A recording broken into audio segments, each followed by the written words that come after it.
런던에서 올림픽 중인데 승리해야죠. 런던에서 우리 한국 선수, 축구 선수들이 이겼잖아요. 여러분 생활에서도 믿음으로 승리하시기를 주의 이름으로 축복합니다. 브라질하고는 좀 제가 갈등이 있습니다. 어느 분이 저에게 이야기하더라고요. 여권 가지고 말합시다.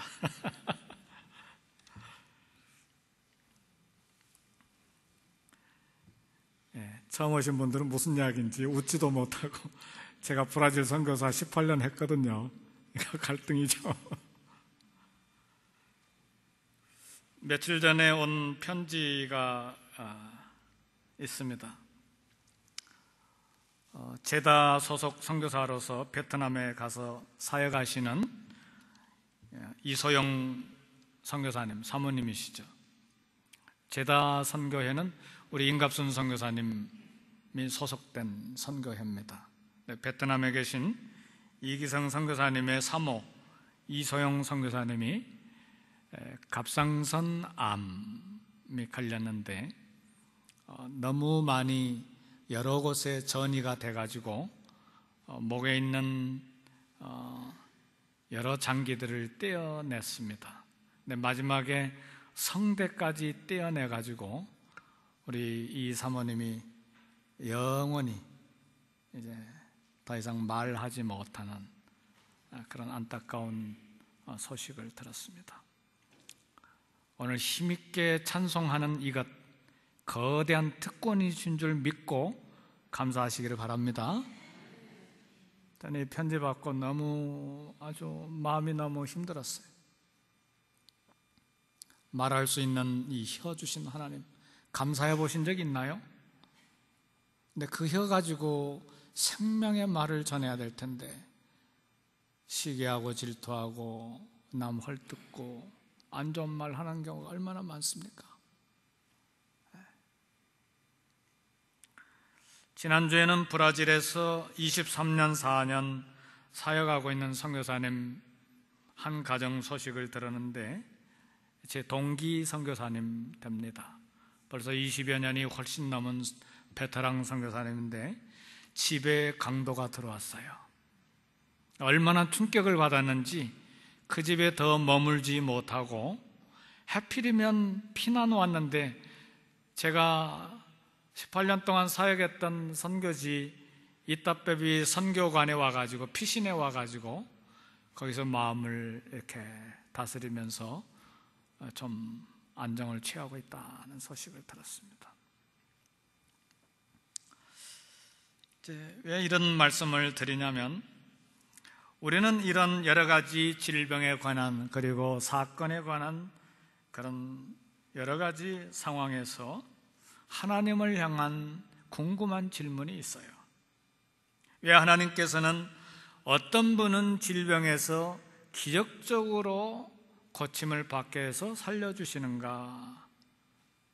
그리고 또 다른 분은 어떤 분들에게는 그런 고통스러운 사건을 그대로 허락하시는가? 그 이유가 무엇인가? 똑같은 성도들인데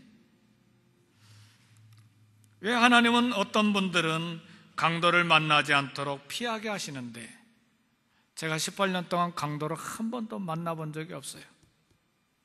교통사고는 당했지만 다 피하게 해주시고 마지막에 미국에 이렇게 오려고 하는데 처음으로 우리 선교관 철망들이 있는데 위에서 아래까지 완전히 잘라지는 것을 마지막으로 봤어요. 근데 도둑당한 건 없어요. 근데 그때 제가 굉장히 감사했어요. 왜냐하면 야, 너 이제 떠나냐? 내가 18년 동안 너 강도 만나지 않도록 18년 동안 한 번도 눈을 떼지 않고 지켜줬다. 그걸 보여주신 것 같았어요. 그래서 제가 감사했어요. 그런데 어떤 분들은 강도를 만나서 집에 더 있지 못하고 선교지로 옮겨가지고 가슴을 진정시키느니라고 그런 고통스러운 시간을 보내도록 허락하시는가? 하나님은 과연 편애하시는 하나님이신가? 하나님이 편애하시면 안 되잖아요. 저도 딸이 셋이 있는데 막내딸을 더 좋아해야 될까요? 쌍둥이 딸들을 더 좋아해야 될까요? 이런 편애 보였다 하면 우리 가정은 박살나는 거예요. 그잖아요. 평안이 갑자기 사라지는 거죠. 그러니까 똑같이 대해줘야 돼요. 내가 너를 더 사랑한다, 그런 말 지금까지 한 번도 한 적이 없어요. 편애하면 안 되죠. 제가 우리 성도님들, 내가 어떤 장로님들 더 좋아합니다, 어떤 집사님 더 좋아합니다, 그게 소문나면 어떻게 될까요? 그건 어려운 상황이 벌어지는 거죠. 그렇게 해서는 안 되죠. 근데 일반 기업에서는, 제가 이렇게 글들을 읽어보니까 기업에서는 이윤을 추구하기 때문에 아예 전략적으로 편애해야 된대요. 왜요? 일 더 잘하면 성과급을 더 주고 월급도 더 올려주고, 그렇게 해야 서로 경쟁해서 이윤을 더 많이 남길 수 있기 때문에 전략적으로 편애해야 된다, 그런 글을 읽어본 적이 있어요. 근데 우리 한국인의 정서에는, 그리고 인간의 보편적인 정서는 편애를 좋은 것으로 생각하지 않습니다. 오늘 성경을 보면 우리 하나님께서 우리가 오해를 살 만한 편애하는 사건들이 이곳저곳에 이렇게 널려져 있어요. 특별히 사도행전 12장을 보면 사도 요한의 형제 야고보가 예수님께 3년 반 훈련을 받고 나서 얼마 되지 아니해서 헤롯에게 잡혀가지고 칼로 쳐서 죽임을 당했어요. 일도 못 해보고 사도 야고보가 순교했습니다. 그런데 똑같은 사도행전 12장에 보면 베드로도 헤롯이 죽이려고, 왜 그러냐면 사도 야고보를 죽인 것을 온 유대인들이 너무나 좋아하는 것을 보고 헤롯이 그러면 이 사도들 수장인 베드로 잡아서 죽이면 인기가 더 올라가겠다, 그리고 베드로를 잡았어요. 그리고 감옥에다 쳐넣어서 그 다음날 죽이려고 하는데 그 밤에 천사가 베드로의 옆구리를 발로 차서 깨워가지고 옥문을 하나 열고 둘 열어가지고 철문까지 다 열어가지고 밖으로 내보냈어요. 참 이상하잖아요. 똑같은 사도인데 똑같이 성령 충만하고 똑같이 하나님을 섬기는, 그리고 모든 생업들을 다 포기하고 주님을 따라간 사도들인데 누구는 살고 누구는 죽어. 왜 하나님 이렇게 편애하시는가? 그런 궁금증이 있고, 이런데 궁금증이 많아지고 상처를 받으면 이제 하나님께 상처를 받아가지고 그거 푸는데 상당히 많은 세월이 걸려요.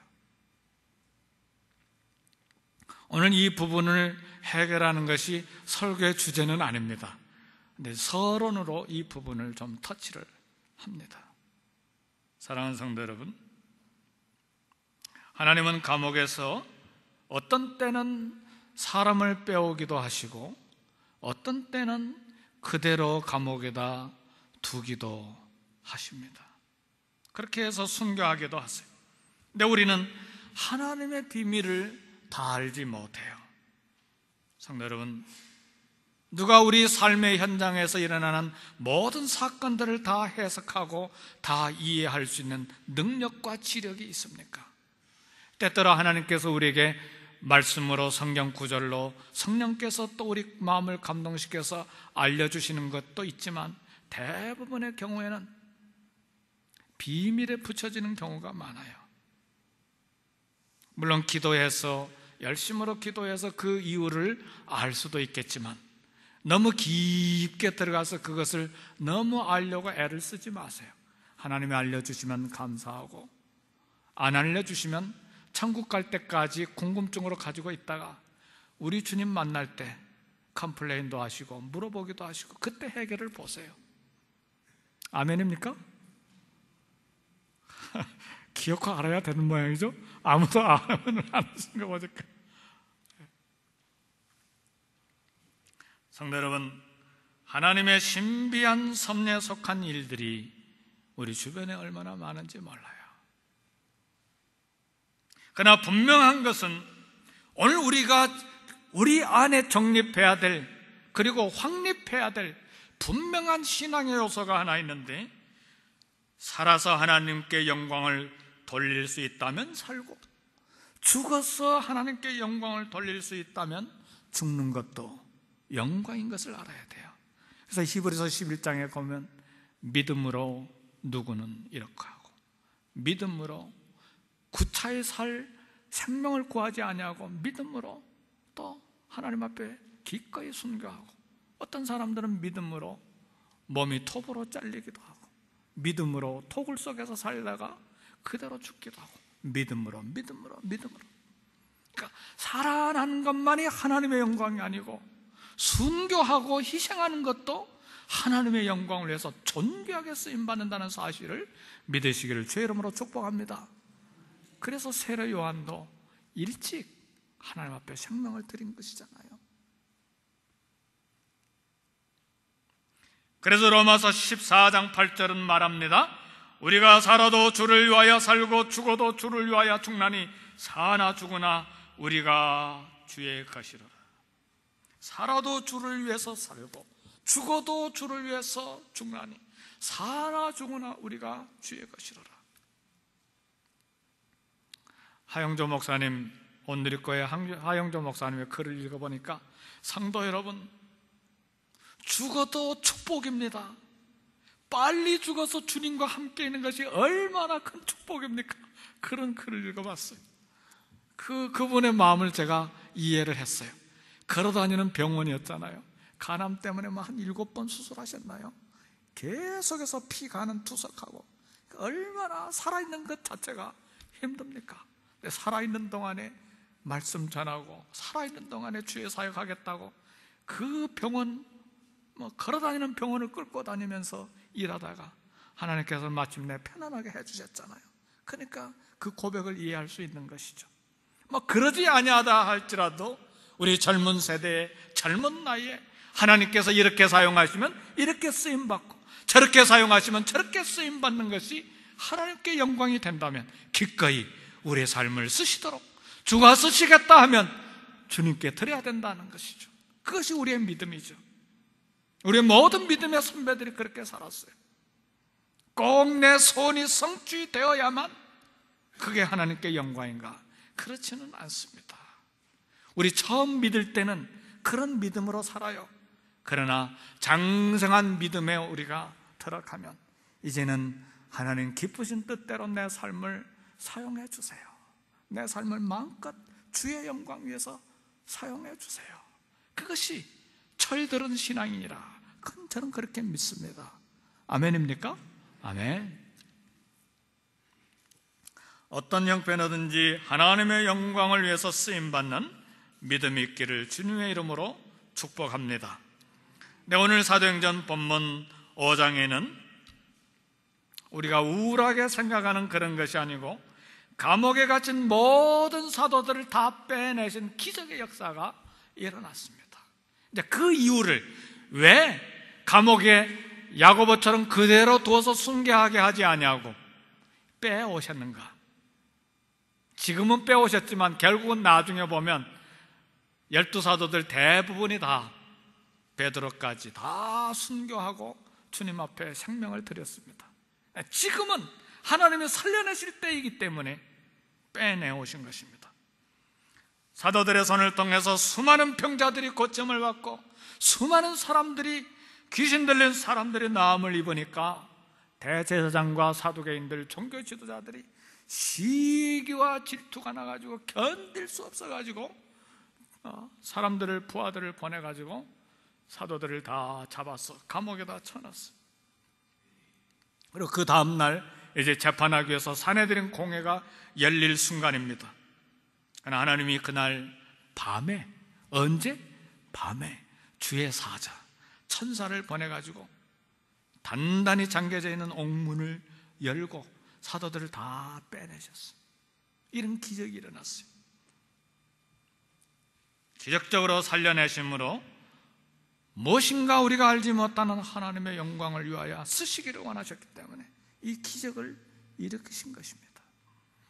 오늘 저와 여러분들의 생명이 연장된 것도 기적이신 것을 믿으시기를 주의 이름으로 축복합니다.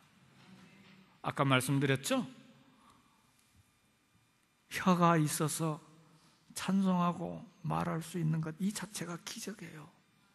우리 베트남에 있는 우리 이성교사님 사모님 영원히 혀가 없어졌어요. 혀는 있지만 성대를 끊어버렸기 때문에.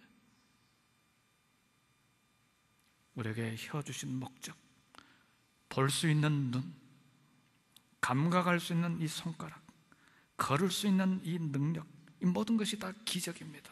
거기는 목적이 있어요.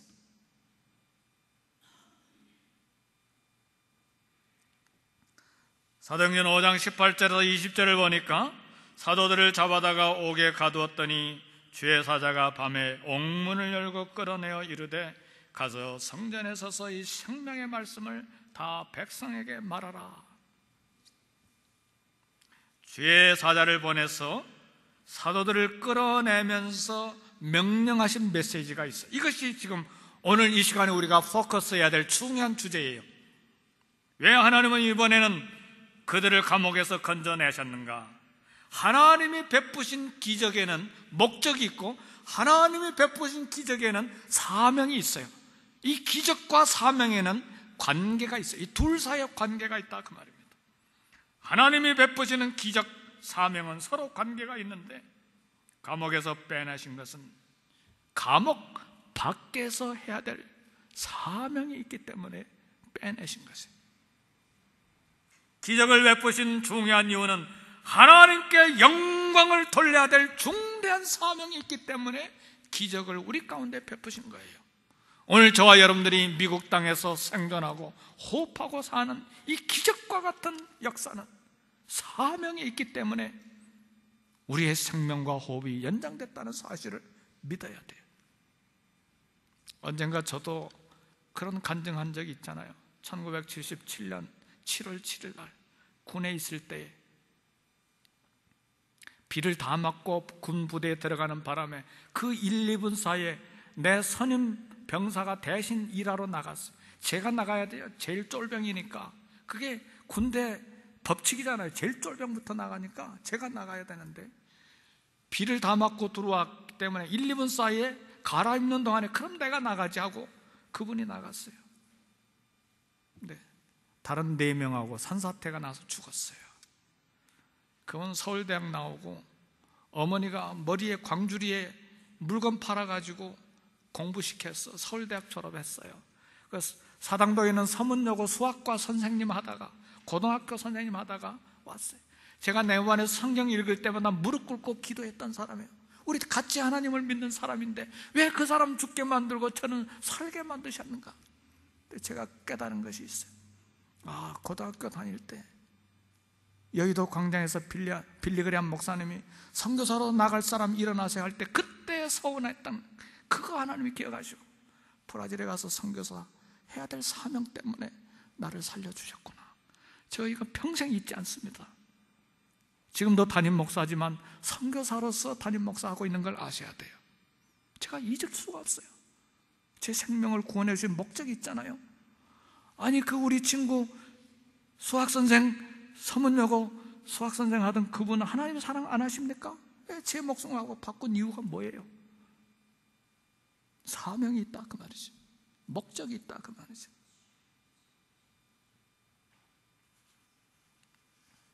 우리 성도님들에게 도전합니다. 사명을 발견해야 돼요. 삶의 목적과 의미를 알고 살아야 돼요. 오늘 편안하게 먹고 어디 가서 즐길까? 무엇 재미있는 일 없을까? 그렇게 살라고 우리에게 생명을 연장시켜 주신 것이 아니라는 걸 알아야 돼요. 돈을 벌어야 될 이유와 목적을 알고 비즈니스를 해야 돼요. 내 생명이 연장되고 있는 의미와 목적을 알아야 돼요. 왜 하나님께서 우리에게 기적을 베풀어 주셨는가? 왜 하나님께서 내 생명을 연장시켜 주셨는가? 왜 하나님께서 절망 중에 있는 나를 회복시켜 주셨는가? 왜 하나님은 죽을 병에서 나를 다시 살려주셨는가? 이 목적을 알아야 돼. 거기에는 사명이 있다는 사실이에요.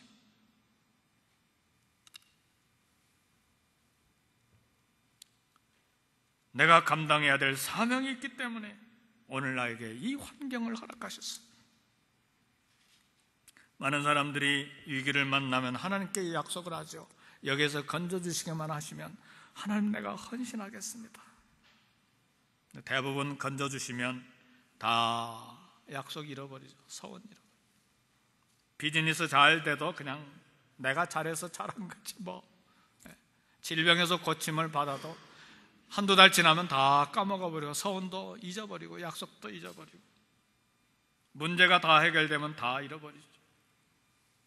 사랑하는 성도 여러분, 약속 지켜야 되고 약속하지 아니했어도 우리에게 회복시켜 주신 목적과 사명이 분명히 있다는 사실을 알고 주께 헌신해야 합니다.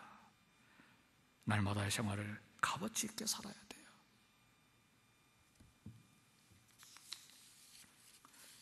그래서 우리 제자들이 21절 말씀 보니까 그들이 듣고 새벽에 성전에 들어가서 가르치더니 그랬어요.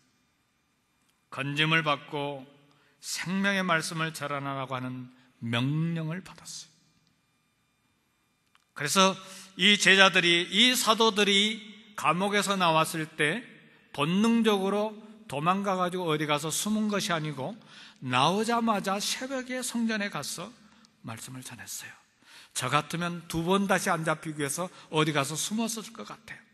근데 이분들은 옥에서 천사가, 주의 천사가 건져내준 그 목적과 사명을 분명히 알았기 때문에 하루 이틀 쉬다 간 것도 아니고 바로 그 시간에 밤에 이 감옥에서 나와가지고 성전에 가서 새벽에 생명의 말씀을 전했어요.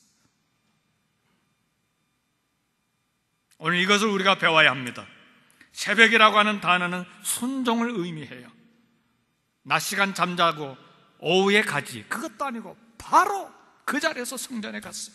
가서 말씀을 전하면 다시 잡힐 것을 알면서도 실제로 다시 잡혀왔잖아요. 그럼에도 불구하고 기적을 베풀어 주시고 은혜를 베풀어 주신 목적을 알기 때문에, 그 사명을 받았기 때문에 바로 가서 말씀을 전한 거예요. 이와 같은 순종하는 역사가 저와 여러분의 삶의 길을 주의 이름으로 축복합니다.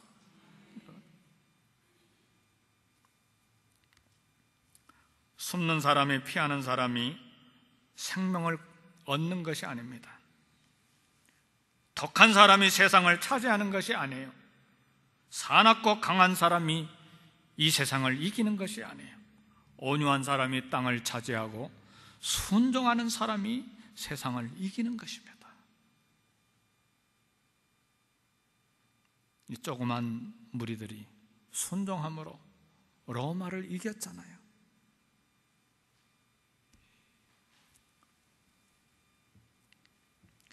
사도들은 나무에 달아 죽인 예수, 십자가에 피 흘리신 예수를 전했어요. 하나님이 살리신 예수, 부활하신 예수님을 전했어요. 회개함과 죄사함을 주시는, 임금과 구주 되시는 구원자 예수님을 전했어요. 우리가 성만찬을 우리가 갖습니다. 성만찬에 참여하는 것은 피와 살을 우리에게 주신 우리 주님의 몸에 동참하는 것입니다. 예수님의 피와 살에 동참하는 우리는 그 예수님의 이름을 증거해야 될 사명이 있어요. 그 목적 때문에 저와 여러분들을 구원해 주시고 오늘 미국 땅에서 우리가 호흡하고 살도록, 생존하도록 이런 환경을 허락하신 것입니다. 감옥에 있는 사도들을 데려오라고는 종교 지도자들의 명령을 받은 관속들이 옥에 가보니까 아무도 옥에 없었어요. 텅 비었어요. 옥문이 든든히 잠겨져 있었고 감옥을 지키는 사람들이 그대로 옥문 앞에 서 지키고 있었어요. 그러나 감옥은 텅텅 비었어요. 한 사람도 없었어요. 성도 여러분, 믿음의 세계에는 이해할 수 없고 설명할 수 없는 일들이 많이 있어요. 영적인 세계 일들은 상식과 이상으로 이해할 수 없는 일들이 얼마나 많은지 몰라요. 가장 놀라운 이적은 남자 없이 아기를 낳은 마리아 동정녀 탄생, 우리 예수님의 보라, 처녀가 잉태하여 아들을 낳으리니 그 이름을 임마누엘이라 하리라. 얼마나 놀라운 기적입니까? 우리 70, 80년 사는 이 땅의 인생이 전부가 아닙니다. 죽음 이후에 영원한 세계가 있어요. 천국과 지옥이 반드시 있습니다. 아멘. 천국과 지옥이 반드시 있어요. 이걸 알고 우리가 이 땅을 살아야 돼. 말씀을 마칩니다. 감옥문이 굳게 잠겨 있었고 문지기가 지키고 있었어도 감옥에 있는 사람들이 사라지는 기적이 일어났어요. 왜요? 밤에 주의 천사가 옥문을 열고 그들을 끄집어냈기 때문에 그렇습니다. 이런 기적에는 목적이 있고 이 은혜 안에는 사명이 있습니다. 기적 체험을 간증하고 자랑하기 위한 것이 아니고 감옥에서 살아나오는 기적은 생명의 말씀을 성전에 서서 사람들에게 다 전할 그 사명 때문에 기적과 은혜를 베풀어 주셨다는 사실. 그래서 25절의 말씀 보니까 사람이 와서 알리되 보소서 옥에 가두었던 사람들이 성전에 서서 백성을 가르치더이다 하니, 하나님의 말씀을 전하라고 하는 사명, 십자가에 피 흘리신 예수님의 이름, 부활하신 예수님의 이름, 구원자 되신 예수님의 이름을 증거하라고 오늘 저와 여러분들을 한국 땅에서 미국 땅으로 이민 오게 하신 것을 믿으시기를 바랍니다. 그 땅 그것을 위해서 살아야 되죠. 이번 주간에도 이번 달에도 이 해에도 하나님께서 베푸시는 놀라운 기적을 체험하시기를 제 이름으로 축복합니다. 그리고 이 기적을 베푸시는 목적, 그 사명을 잘 감당함으로 하늘에서 생명의 멸류관을 받으시기를 바랍니다. 우리 성찬식을 갖겠습니다.